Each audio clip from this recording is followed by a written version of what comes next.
Hi, this is American Literature. We are discussing Charles Chesnutt, The Wife of His Youth.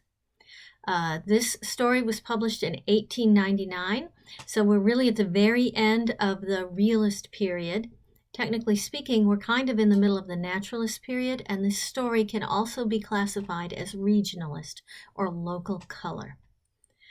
We're going to discuss this story in a slightly less traditional manner compared to how we've discussed the other stories. We're going to spend much less time on the literary devices and more time on the setting, the characters, the genre, and the time period. Okay? The Wife of His Youth, published by Charles Chesnutt, is published in 1899. But the setting is 1886 or perhaps a little later. So we are talking a good solid 20 years after the end of the Civil War, and that's important. Okay, before we go any further, let's talk about vocabulary, and then we will dive a little bit into the story. Okay, your vocabulary words for today were mimesis, realism, and regionalism. But before we get to those vocabulary words, we actually want to talk about the phrase colored people. This pops up in The Wife of His Youth, as does race and a lot of description of skin color. It's important to note at this point that Charles Chesnutt was himself African American, okay? During his time period, as during now, among some groups of people, discussion of color was very political and very heated. But also it's important to note that colored people was a polite term in this time period. It would not have been considered offensive. And it certainly wasn't considered offensive sort of along the spectrum between maybe black folk and the N-word. Okay, colored people was an accepted term in use by African American people and white people in America at this time. Okay. So we want to talk about this story in terms of the time period and genre that it's written in. Okay, it is definitely a work of realism, even though in terms of the time period you might fit it neatly into the naturalism time period.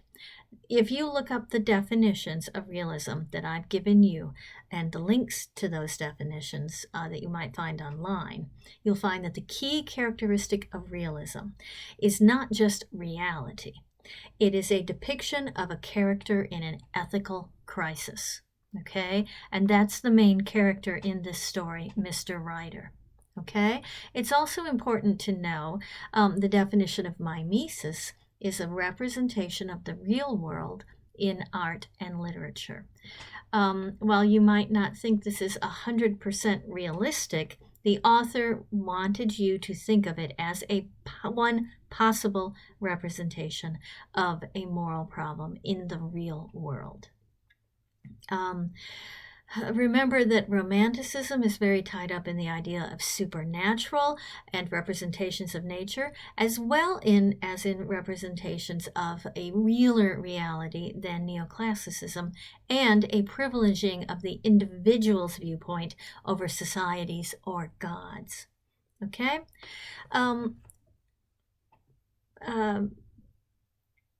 During the Romantic and the realist periods and the periods that follow, characters don't follow the moral law of a god. They now have agency,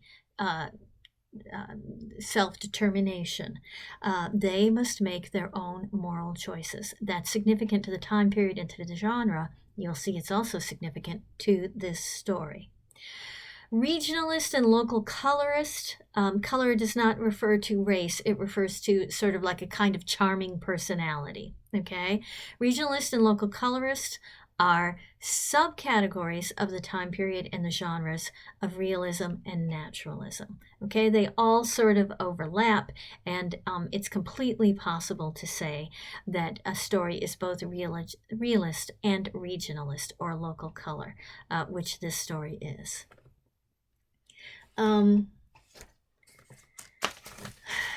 While we're on the topic of the genres and the time periods, I again want to remind you we're not going to spend very much on literary devices here, because actually the character doesn't spend too much on it. Mostly it's on imagery and an attempt to portray a world very realistically.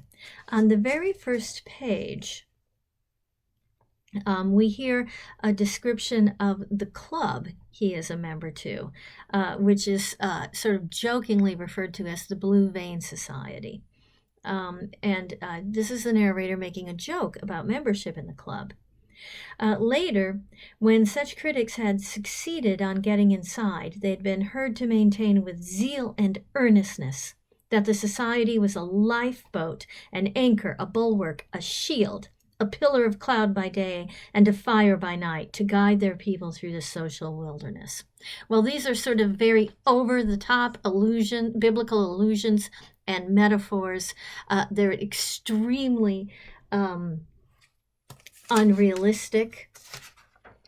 Let me find my notes.